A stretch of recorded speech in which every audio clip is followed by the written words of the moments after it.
बाईकवरून रात्री राजस्थानच्या अशा गावात आम्ही पोचलो होतो की जे गाव आहे डोंगराच्या कुशीत, पण इथं झाडं किंवा घनदाट जंगल नाही, तरीसुद्धा आपल्याला दिसतो बिबट्या.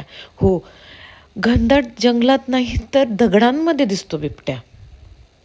आणि त्यात असं टेंटमध्ये राहायचं म्हणजे अजून ॲडव्हेंचर. हे गाव आहे जवाई.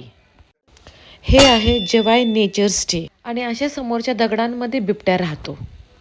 उन्हाळ्यातला आणि पावसाळ्यातला राजस्थान खूप वेगळे वेगळे असतात आणि ते दोन्ही अनुभव करायला यायलाच लागतंय. लाईफमध्ये काहीतरी थ्रिल पाहिजे असेल तर ही सफारी नक्कीच करायला लागते.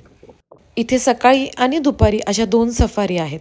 इथली सफारी म्हणजे थरार आणि निसर्ग म्हणजे ध्यानधारणा. हे इतकं सुंदर तलाव आहे, पण त्याच्यामध्ये जाण्यास एंट्री नाही आहे, कारण भरपूर अशा मगरी आहेत तिथे. जवाई म्हणजे रान, माणूस आणि बिबट्या एकत्र नांदतात शांततेत आणि समजुतीत. इथे आले की मगर आणि बिबट्याचं दर्शन 100% होतच.